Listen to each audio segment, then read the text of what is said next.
Olá, hoje é quarta-feira, dia 28 de fevereiro. Já foram 2 meses do ano, gente. Como passa rápido, como o tempo voa. E eu ainda, ó, ainda com esse olho enroscado. É a vida é assim mesmo, né? A gente vai aceitando, né, o que tem que ser.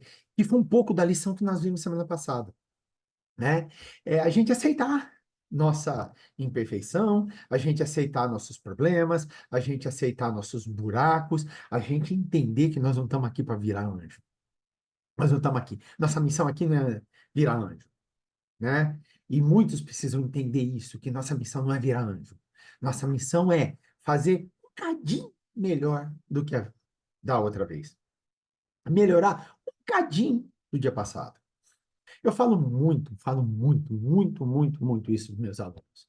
Se você melhorar 1% por dia, ao final de um ano, você vai ter melhorado 365%.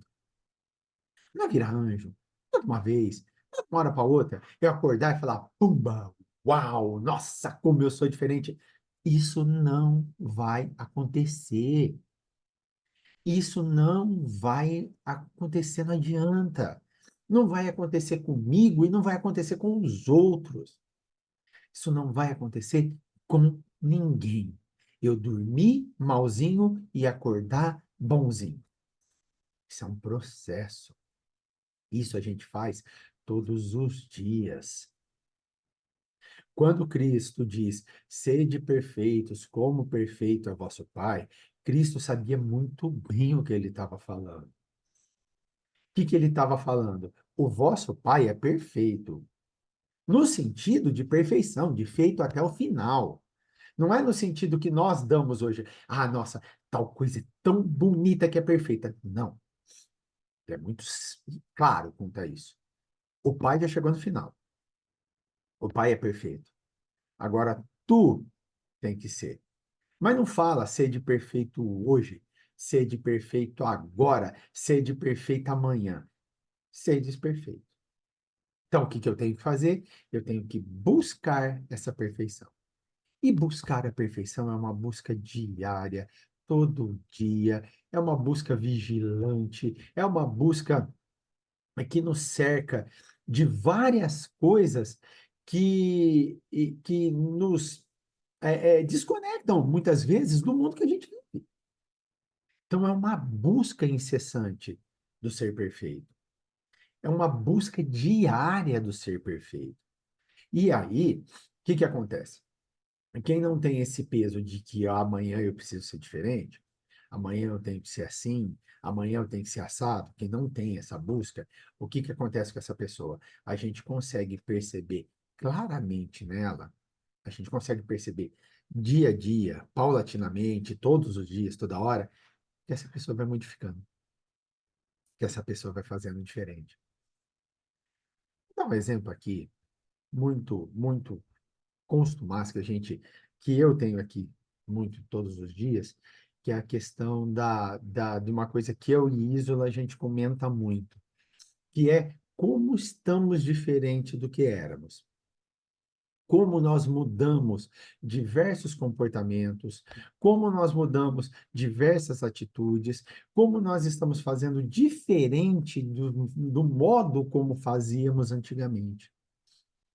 Hoje, nós temos um comportamento completamente diferente do comportamento que tínhamos há tempos atrás. Vou dar um depoimento, claro, aqui meu, né, sobre esse contexto. É, a gente tinha certos comportamentos em certas situações que eram comportamentos um pouco mais conflitosos e que hoje nós não temos mais. E que hoje a gente prefere silêncio. Hoje a gente prefere o apaziguamento. Hoje a gente prefere a tranquilidade do que o combate, o enfrentamento, que talvez era normal lá atrás. Hoje não. Hoje a gente tem muito mais tranquilidade com determinadas situações do que antigamente. Foi do dia para a noite? Claro que não. São 24 anos, né? 25 anos já juntos. Então, em todo esse tempo, nós conseguimos perceber em um e em outro essas pequenas mudanças. Nós conseguimos olhar que todos nós fomos melhorando e que hoje nós somos diferentes de quem éramos em 99, quando a gente começou a se relacionar. Nós nos conhecemos em 98, 99, nós começamos a nos relacionar. A gente percebe essa grande diferença que nós temos, né? De quem éramos e de quem somos. E isso é todo dia. Então, quando o Habermas fala lá atrás, e quando nós comentamos na aula da semana passada, se você não assistiu, volta lá na aula da semana passada, tá? Volta lá. Então, nós comentamos na aula da semana passada, né?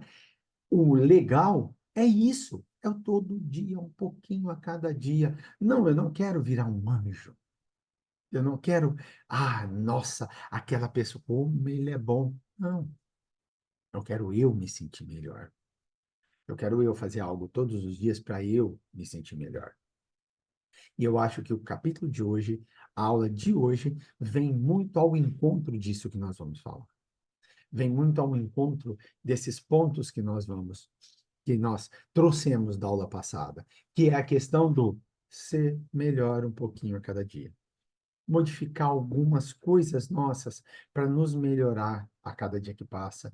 Modificar pouquinha coisa para nos dar uma aura de melhora. É isso que a gente quer. E não é angelicar, não é ser bonzinho.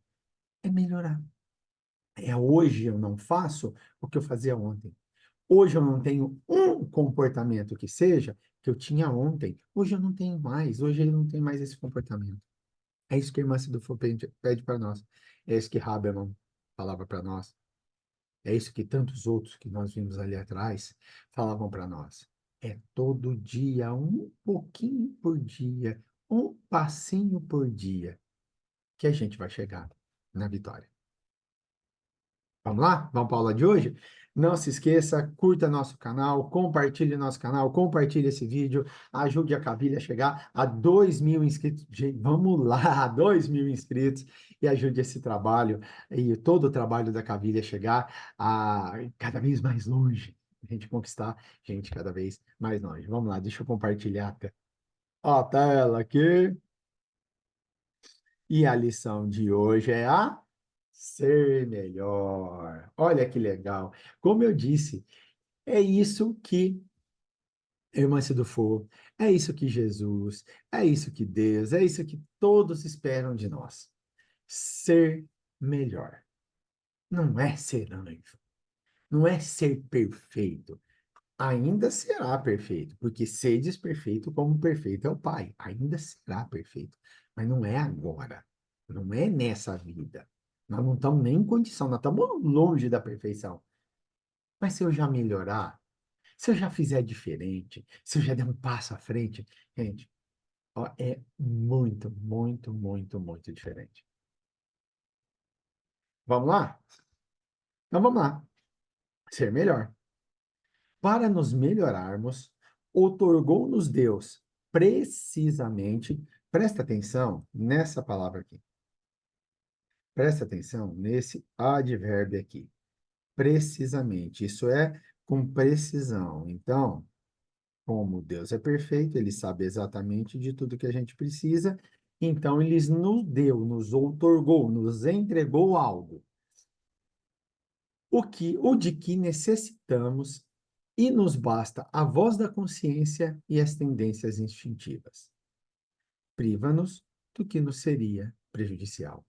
Então, olha só, Deus, para a gente ser melhor, nos deu, nos presenteou, nos outorgou, nos entregou o quê? Tudo que a gente necessita. Isso aqui me lembra duas coisas. Me lembra minhas aulas e a Manuela, minha filha, que fez aniversário, né? Duas aulas aí, eu estar aqui com vocês. Me lembra duas coisas. Primeira coisa, toda vez que a Manuela pede uma coisa para nós, a gente pergunta para ela: você quer o que você precisa? Não, você quer ou você necessita? Por quê? Não, eu preciso, então eu tenho que usar. Eu tenho que comprar, eu tenho que ter. Ah, não, eu quero. Quer. precisa ser agora? Não. Tem dinheiro para ser agora? Não. Tem condições para ser agora? Não. É o momento ideal? Não. Então você não vai ter. É você quer. Não é você precisa. E aí ela, claro, ela brinca com a gente tudo que a gente quer, né? A primeira pergunta, né? Você quer ou você precisa? Ah, esses dias comprei um tênis para correr, e para correr a cara, né? Por causa do peso do garoto, a idade do garoto. Aí vamos comprar. Pergunta, o papai, você quer ou você precisa? Aí eu, não, papai precisa, o tênis do papai já venceu tudo. Ah, então tá bom. E a outra, que me lembra muito, é uma aula que eu dou logo no começo do ano, né? Eu devo dar semana que vem essa aula, né? Aliás, vou dar amanhã essa aula, quinta-feira, dia 1º de março, é amanhã o dia dessa aula. Que eu falo para os meninos que nós temos três condições enquanto consumidores: o eu preciso, o eu quero e o eu posso. O que eu preciso é a minha necessidade, o que eu quero é o meu desejo e o que eu posso é a minha demanda. Deus nos dá tudo aquilo que precisamos e nada mais. Tudo aquilo que precisamos. É daí que vem a frase atribuída a Chico, e toda vez que vocês ouvirem eu falar que alguma frase é atribuída a alguém, é porque eu não ouvi, né? E também não tem um livro escrito. Alguém escreveu que falou, onde Chico fala que nós nascemos na família correta, no ambiente correto, temos as provas justas. É isso aqui. Deus nos entregou o que a gente necessita. E ó, e o principal, e o que que nos basta? A voz da consciência e as tendências instintivas.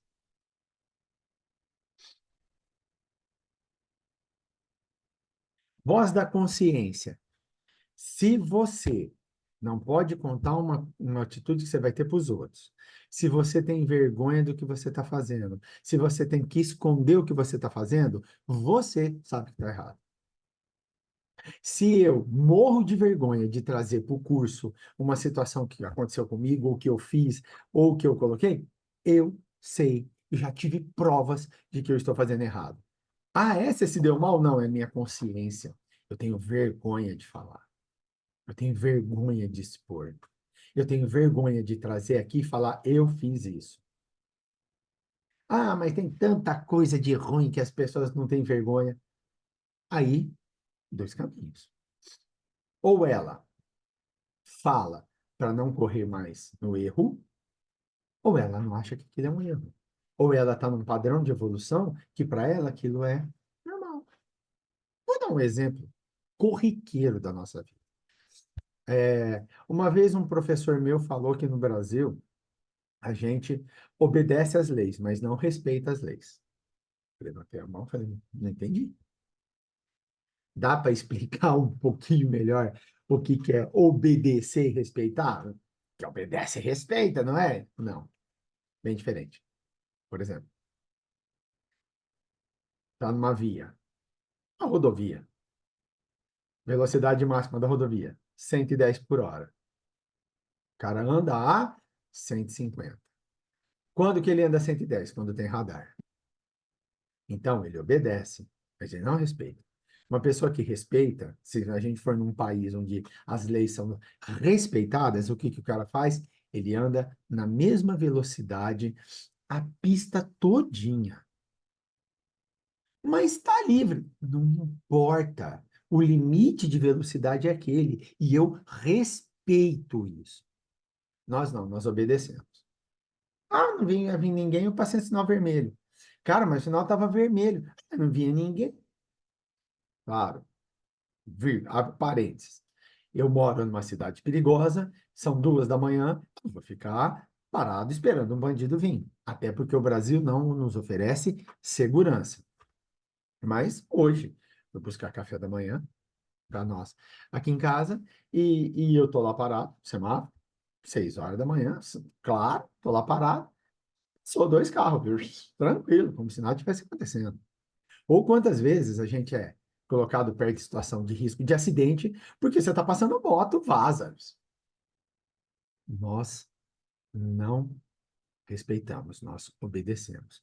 E, infelizmente, a gente faz a mesma coisa com as leis de Deus. Nós não respeitamos, nós obedecemos. E quando a gente sabe que pisou fora da faixa? Quando a consciência pega. Quando a consciência mata. Quando lá dentro, dentro da minha consciência, eu sei que eu fiz errado. E como que eu sei que eu fiz errado? Eu tenho vergonha de contar. Eu morro de vergonha de contar. Como, por exemplo, hoje eu não estou legal para dar uma aula, eu vou lá para a escola, eu tenho que ir, sou obrigado aí, eu tenho um horário a cumprir, eu não estou legal, eu dou minha aula mequetrefe, de qualquer jeito, estresso com a galera, venho embora para casa e no dia seguinte eu vou como se nada tivesse acontecido. Alguém me pergunta, fala, não, não, eu estava normal.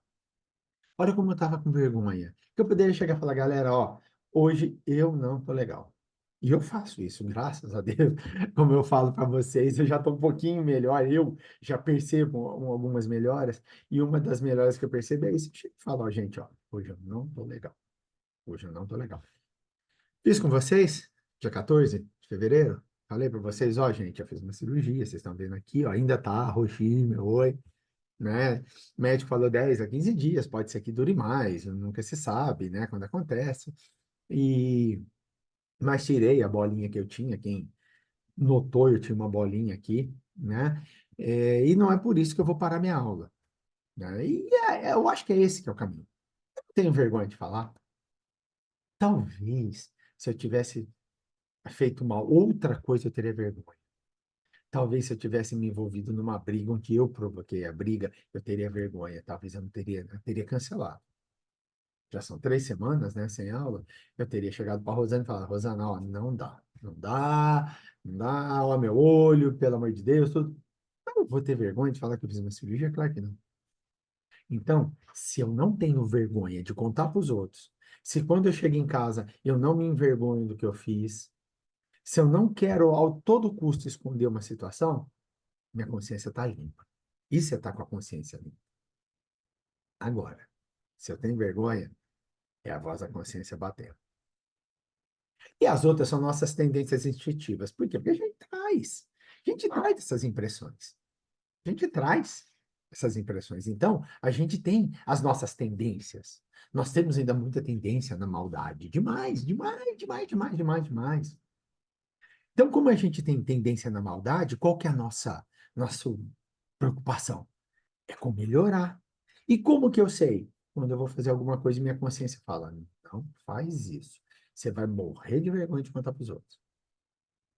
Não faz isso. Você vai chegar na sua casa e você vai ter vergonha do que você fez. Então, um filtro perfeito. Quero tomar uma atitude. Tô aqui com um negócio aqui que eu vi na frente. Isso aqui é um daqueles tiradores de bolinha de roupa. Minha esposa usa muito. Então, eu tô com isso aqui e falo, hoje eu vou dar na cabeça de alguém. Imagina que isso aqui é um taco de beisebol. Muito comum aí, né? De vez em quando a gente vê uns loucos atacando morador de rua com isso aqui. Eu vou dar isso aqui na cabeça de alguém. É hoje que eu vou, ó, acertar com tudo. Se eu fizer isso, eu vou ter coragem de contar para alguém que eu fiz?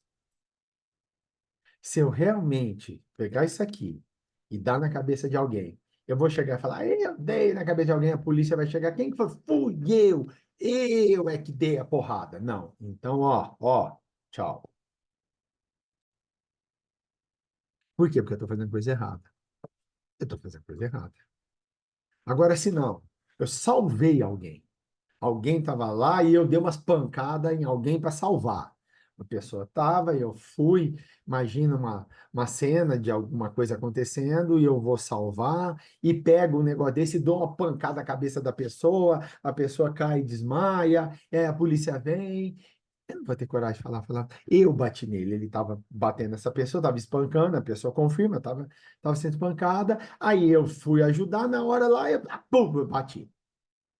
Olha a diferença. Primeiro, eu sou o agressor.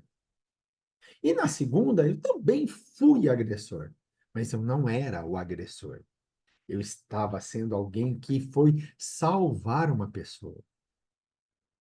Então, mudam-se as posições. Eu de agressor virei salvador, mas eu cometi agressão. Sim, mas na primeira eu morreria de vergonha. Eu iria para minha casa esconder. Até a polícia parar de procurar quem fez aquilo. Na segunda, eu fiquei lá até a polícia chegar. Ainda falei, fui eu que bati nele.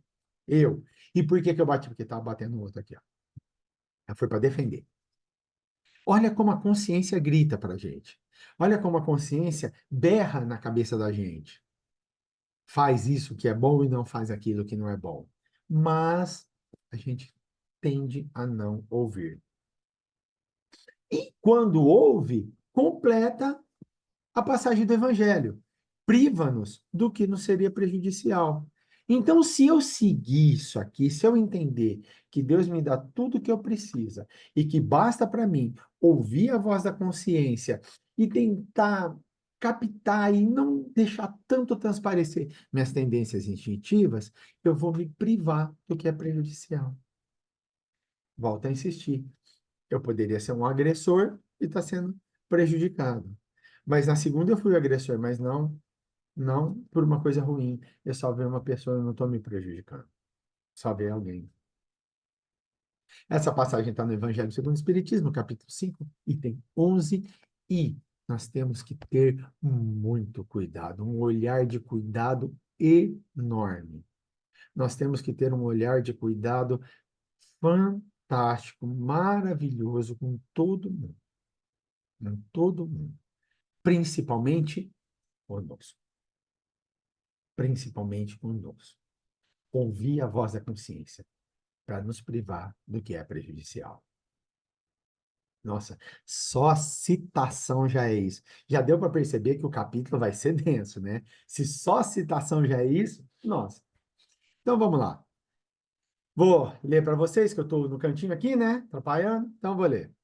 Será muito útil à comunidade espírita um maior empenho em seus grupamentos no entendimento do tema reforma íntima. Então, ó, nós já estamos dando um passo à frente dentro daquilo que a Irmã do Fogo nos revela. Por quê? Porque nós já estamos tendo um certo entendimento no tema reforma íntima.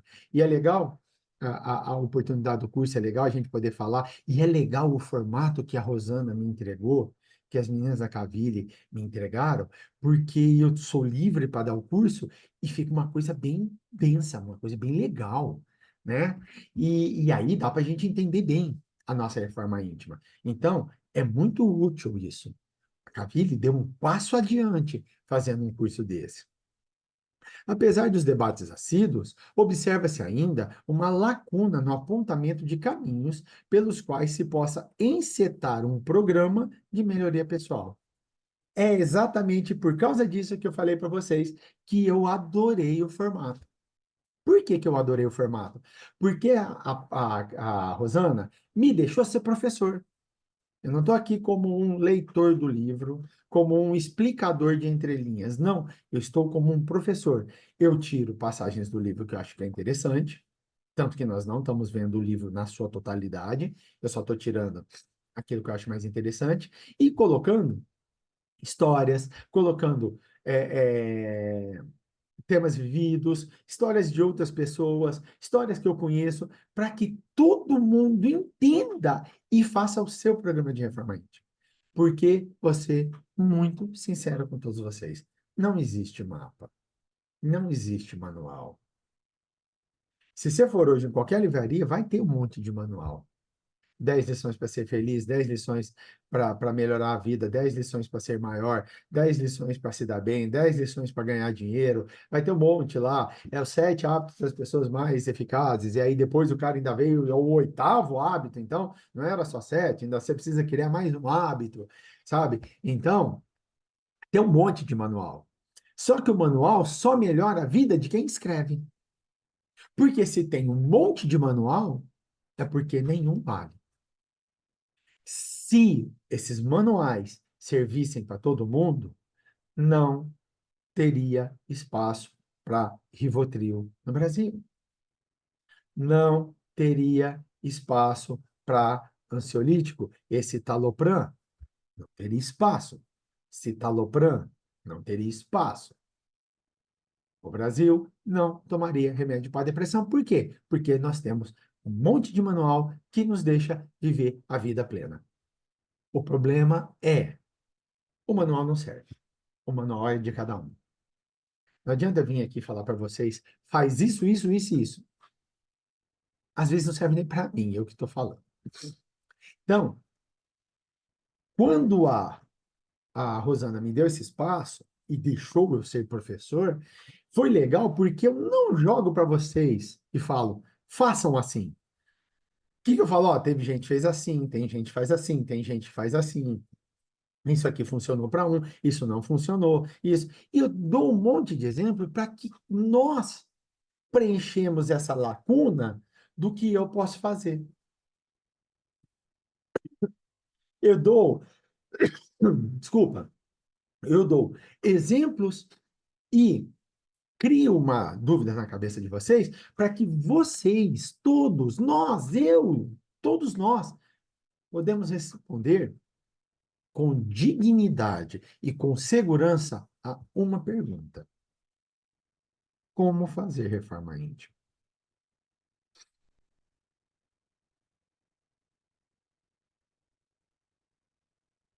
O livro da Irmã Cidofo, ele é muito joia, porque ele nos dá muitos caminhos. Mas ele é até um manual, mas um manual de caminhos. É um manual de instrução. Ele não é um livro que fala, tem esses hábitos que você arrebentou na vida. Não. Ela é um manual de instrução. O que que é o manual de instrução? Eu pego o manual de instrução, por exemplo, nós não temos um eletrônico aqui na minha frente. Ah, fone de ouvido. Fone de ouvido. Aqui, meu fone de ouvido. Ele vem com o manual de instrução. Eu pego o manual de instrução do meu fone de ouvido. Eu posso usar como eu quiser. Eu posso nem ler o manual de instrução. Eu posso abrir, fones de ouvido. Uau! Estou precisando de fones de ouvido? Que show! Uhul! Vou usar o fone de ouvido. Pronto!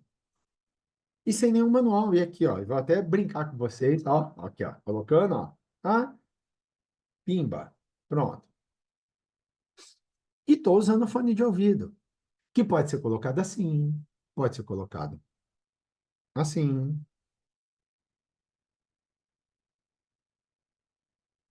Pode ter essa borrachinha branca, como é a minha, por causa do tamanho da minha orelha. Pode ter essa borrachinha preta. Importa. O manual de instrução está lá, mas eu não estou usando. Eu estou usando o fone. O livro da Irmã Cido Folha é um manual de instrução. A gente lê e faz uso conforme a gente queira. Porque o mais importante sou eu. Eu, Beto, me perguntar: como que eu faço minha reforma íntima?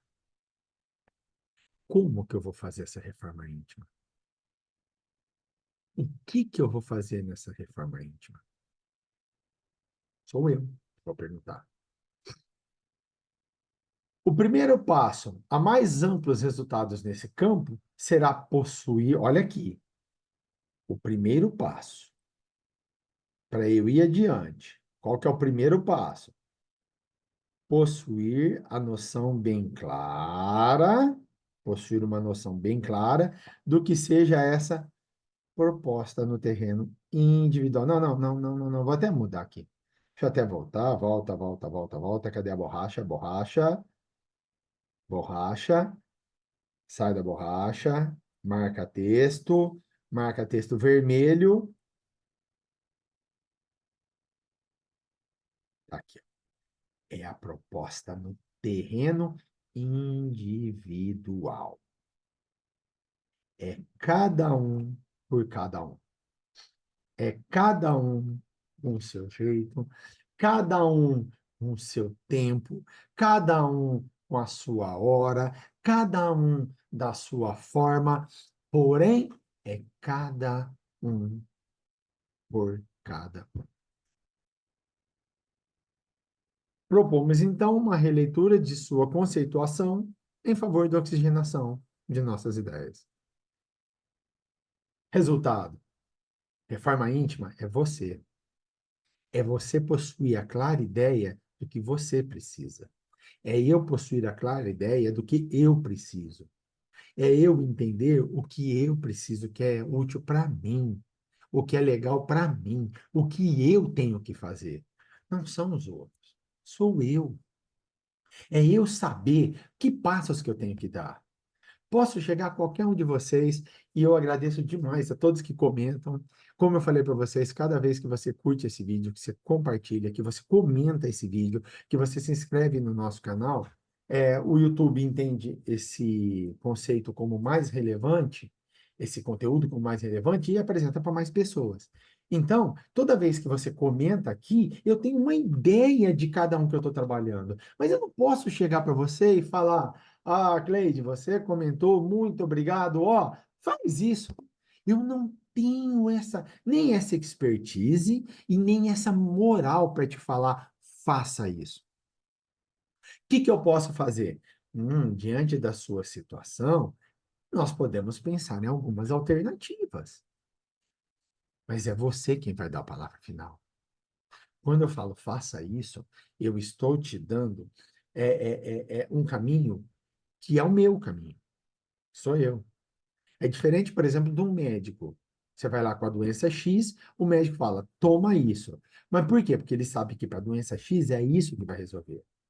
Agora, o psiquiatra, quando você vai lá e fala, eu tô mal, ele fala, toma isso, porque isso vai te reequilibrar o cérebro. Mas ele não fala, toma isso e mete o pé no seu emprego.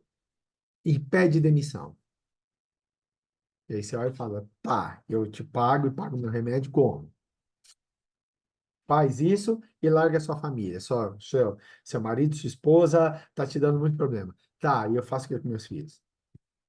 Falo o que em casa? Eu chego lá, ó, meu psiquiatra mandou meter o pé na bunda de vocês e tchau. É assim?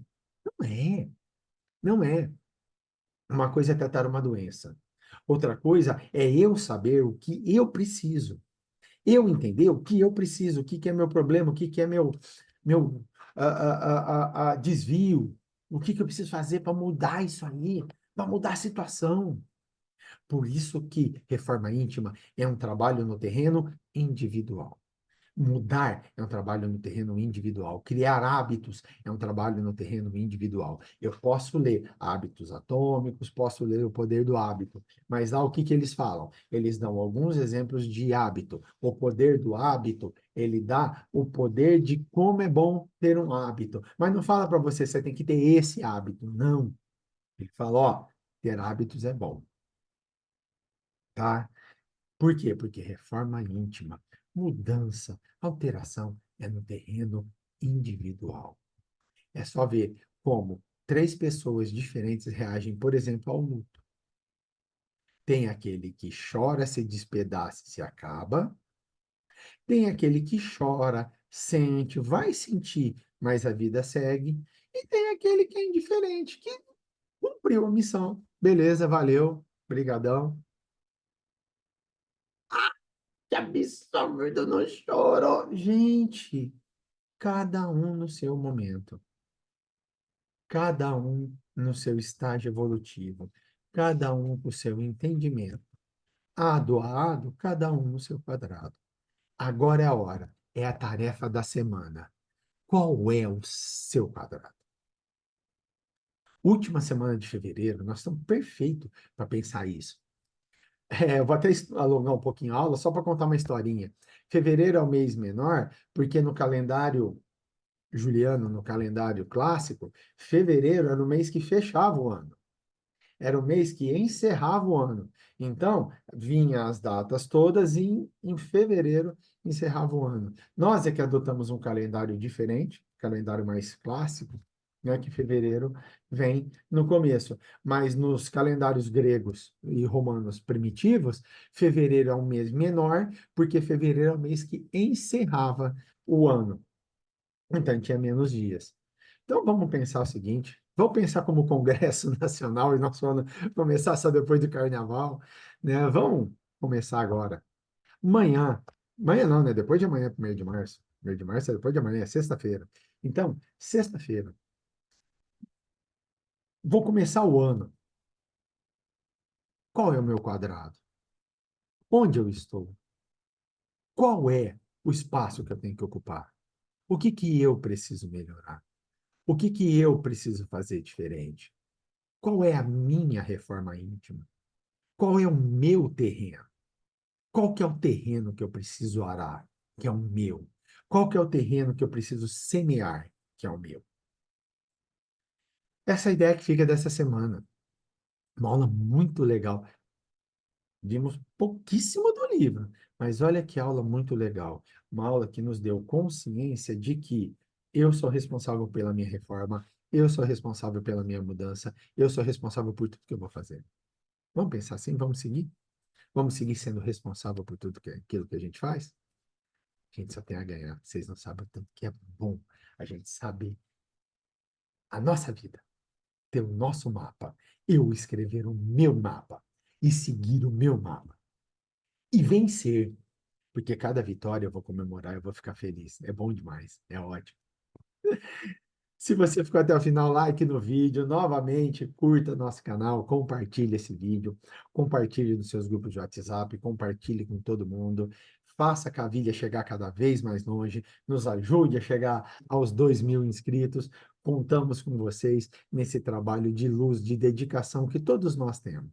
Todos aqui na Cavilha têm um trabalho de luz e de dedicação, e a gente conta com o seu apoio.